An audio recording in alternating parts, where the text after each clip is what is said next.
Group D कर्मियों का घर के करीब होगा ट्रांसफर। बोर्ड निगम व परिवहन कर्मी नहीं होंगे शामिल।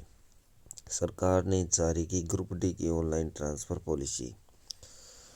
लंबे समय से घर के करीब जाने की बाट जो रहे ग्रुप डी कर्मचारियों का इंतजार खत्म होने वाला है, क्योंकि अब राज्य सरकार ग्रुप डी के सरकारी कर्मचारियों के तबादले के लिए ट्रांसफर ड्राइव चलाएगी, जिससे वे अपने घरों के पास नियुक्ति पा सकेंगे।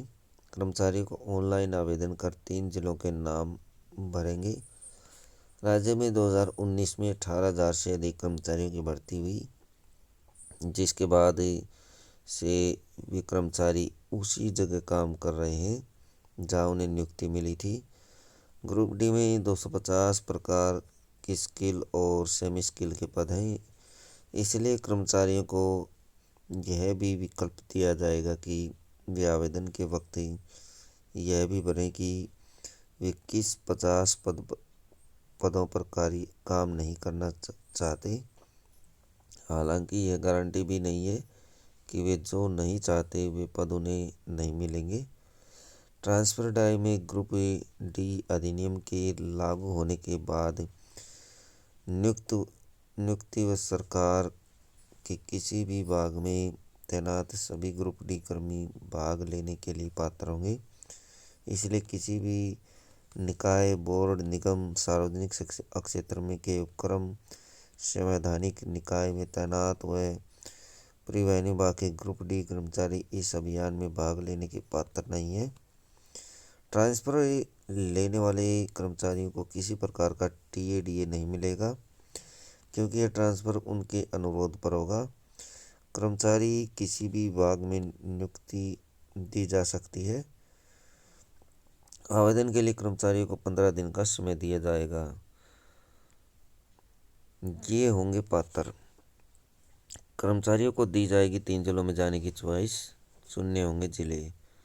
ग्रुप डी अधिनियम के लागू होने के बाद नियमित आधार पर नियुक्ति और सरकार के किसी भी विभाग में तैनात ग्रुप डी के सभी कर्मचारी भाग लेने के पात्र हैं।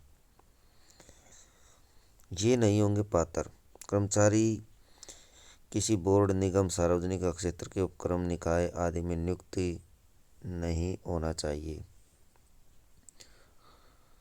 कोर्ट में चल रहे मामलों में तबादलों पर रोक के आदेश जारी हो चुके हैं। कोर्ट में केस लंबित हैं।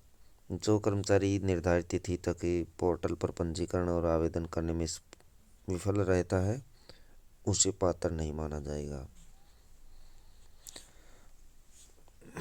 भाग लेने वाले कर्मचारियों से ली जाएगी अंडरटेकिंग। आवेदन में दी जानकारी का होगा सत्यापन।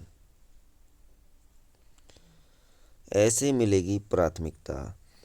सफाई कार्य में लगे कर्मचारियों को प्राथमिकता मिलेगी। इसमें सीवरमैन, चपरासी, सह स्वीपर, सफाई कर्मचारी, जमादार आदि शामिल हैं। इसके बाद अर्धकुशल पदों पर कार्यरत व्यक्तियों को अकुशल पदों पर समायोजित किया जाएगा।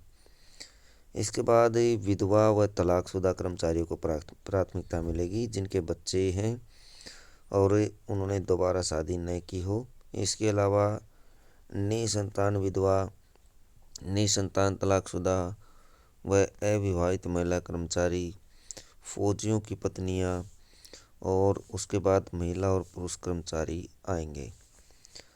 प्रत्येक श्रेणी के कर्मचारियों को उनकी जन्म तिथि को ध्यान में रखते हुए आयु के आधार पर प्राथमिकता दी जाएगी। जैसे एक ही श्रेणी के 2 या 2 से अधिक ही कर्मचारियों का दावा आता है तो अधिक उम्र वाले को प्राथमिकता दी जाएगी। एक ही व्यक्ति 2 श्रेणियों में आता है तो उन्हें एक साथ नहीं जोड़ा जाएगा। जैसे यदि विकलांग कर्मचारी एक निसंतान विधवा है और निसंतान भी है और विधवा भी है, तो उसे पहले विकलांग व्यक्तियों को की श्रेणी में माना जाएगा। यदि इस श्रेणी में इच्छानुसार पोस्ट नहीं मिलती है तो उसे फिर निसंतान विधवा महिला कर्मचारी की श्रेणी में के इच्छुक कर्मचारियों की सूची में शामिल किया जाएगा।